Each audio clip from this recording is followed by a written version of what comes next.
What is good, YouTube? Quinn Wade basketball analysis coming to y'all with a quick video. We're going to talk about Nicolas Batum getting waived and potentially, most likely, signing with the Los Angeles Clippers. This is a move that we kind of figured was going to happen as Batum has been injury prone since getting that extension with the Hornets and leaving the Blazers. He went from being a guy that had huge upside. He was very young, very lanky, a decent playmaker for his size, averaging 3.8 3.8 assists per game. And at one point he was playing for Charlotte, he was giving 5.8, 5.9, 5.5 assists per game as a wing. Not only that, he still was giving you around 10 to 15 points. He played 75 games in 18-19. Didn't really play up to the contract and to the standard that we thought he would. Still is a good free throw shooter when he gets there. And basically fell to victim to injury in his last season with the Hornets. They took a gamble on him. A lot of teams was interested in him, and at that point, they had basically to overpay him because they're Charlotte. Nobody really wants to go there. They haven't really had much success there. And getting a guy like Batum is hard to do. And they tried to go with Dwight Howard, Kemba Batum, and those type of guys, and they never really got the success that they wanted at the end of the day when they got him. And now it's time to go in a different direction. And the direction they're going in is going with Gordon Hayward. And they need a wing. And it makes sense to get a guy like Gordon Hayward. If they overpaid or not, we'll see. But they have to eventually spend his cap space and eventually try to do something. And Batum didn't work out for him. Now they're moving on from him. Now the Clippers. This is a team that I really felt didn't really need more wings. And then they also added Luke Kennard and other guys to this roster. And the more ain't terrible because the NBA is wing heavy. And to have as much as you can isn't a terrible thing because Batum can play the two. He can play the three. He can guard fours depending on what players and lineups is out there. And he still is pretty much an NBA player. You're not paying him that much money because they waived him, and you're picking him up for the cheap to be a rotational player. Now, I don't really think you can depend on Batum, but having a smaller role will help him as he has been injury prone and he had to do a lot in Charlotte because he was one of their best players and one of the guys they relied on the offensive end. And he was able to switch and guard multiple positions at one point.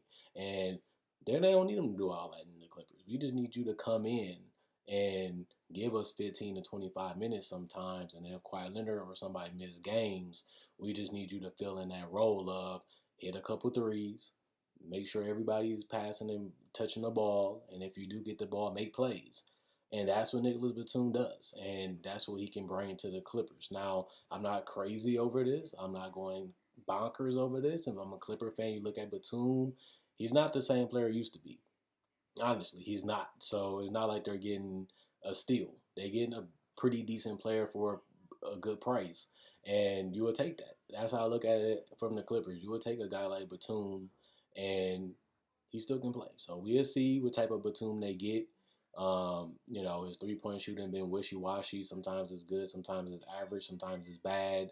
We'll see if he'll be motivated. He is playing for a team that can possibly win a title this season, depending on how things play out. They have one of the best rosters in the entire NBA.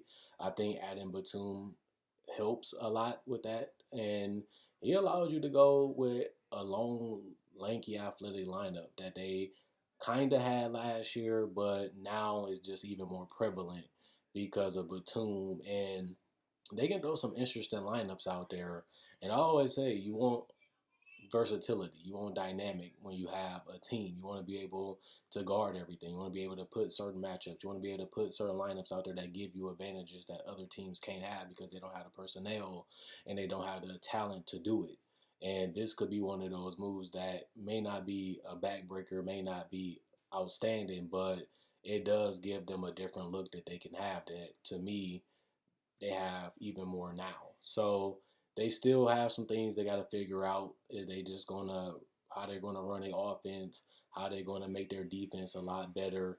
I'm still looking at the Clippers as one of the top three teams in the West as everybody's healthy. I know people been going in on Paul George and people going in on Kawhi Leonard for blowing a 3-1 lead, but that was last year. You can't judge everybody about their prior performances because they have a chance to change it, whether that's good or bad. And we'll see what Kawhi Leonard and the Clippers are made of, as they have a lot of pressure. Their contracts getting closer to ending. They didn't even make it to the Western Conference Finals, and they flopped.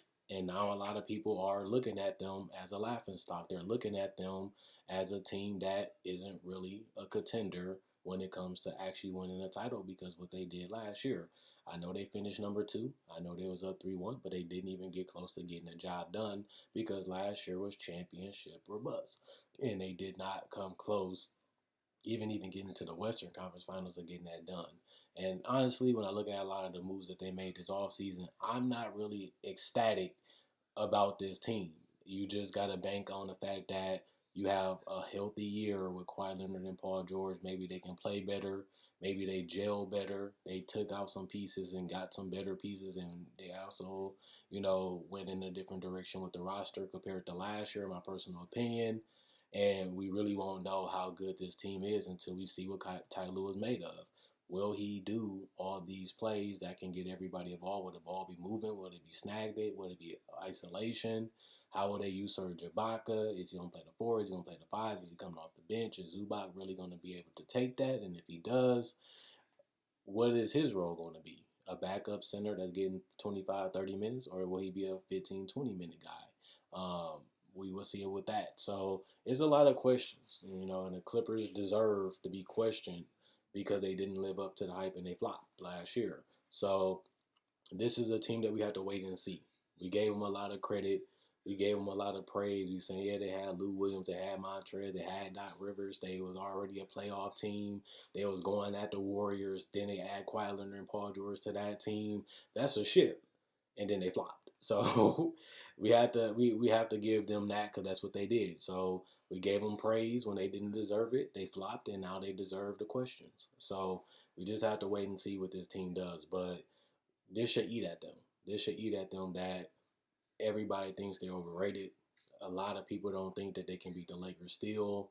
And with all these questions and all this doubt and all these people looking at this team in a different perspective, plus they made a lot of roster changes, they have to shut up now. They have to prove us that this is the best team. They have to prove us that they're the best duo because they didn't do it last year. So now they have to show us again. Now they have to prove it again, and they have to make us believers again because of what they did last year. So to me, I like the pickup. I like the fact that they got him. I feel like he is, pretty versatile, and I feel like he can do some things that other players on the market couldn't do. Now it's just about him staying healthy, being able to knock down spot up threes, and continuing to use his ball handling and passing ability to impact the way in dynamic ways. If he can continue to do that in a smaller role, then this is a pretty good pickup. If he can't stay healthy or he can't shoot or he just don't have the feel for the game like he did before, you can waive him. You can let him go because you're not really committing that much space, and you can use around the buyout time to get somebody else and fill that roster spot with somebody that you want to take a gamble on or you think can fit better than he do. This is a low risk move. This has a potential of good upside depending on what type of Batum they get. And to me, it's just an interesting thing. I feel like this is a pickup that is very, wait and see approach. So I like him. I like what he does. I like what he is. And now we just see if he can fit in his offense. We can see if he can fit in his defense and the schemes and if he can play a pivotal part. If not, 1 year, less money committed, and you can always get rid of them and waive them, just like the Hornets did if it doesn't work out. Check out my website, analysisplayground.com. Link will be in the description comment section below. Check out my Facebook page, analysisplayground.com. Link will be in the description comment section below. Like on Facebook to show support. Thanks for everybody that likes on Facebook and continues to check that out. If you want to support the channel further, you can buy merchandise just like this and shirts that you can customize them the way you want to be. Change the color of the logo. Pick the logo you want, the color of the shirt and the hat that you want. Message me and I can get shipped out to you. You can also buy exclusive merchandise on my spread shirt. There you can find merchandise only exclusively on there. So if you want to support the channel further, you can do those two things. And also, if you don't want to buy any merchandise, that's fine. You can support the channel just by liking and sharing. Liking and sharing allows me to reach more people to see it. The better it is for me. And that's a small thing you guys can do to give back to the channel if you enjoy and want to help it out. Also, comment. I read every comment. I enjoy what you guys say, regardless if I respond or not. Not only that, check out my older videos. If you like breakdowns of players, legends, rookies, and also summer league coverage and draft coverage. But not only that, free agency talk, trade deadline, playoff predictions, top 10 lists. Not only that, free agency is just amazing this year. There's a lot of things going on, a lot of things changing. But other than that, Quinn Wade basketball analysis ending the video, and I'll be back with more news.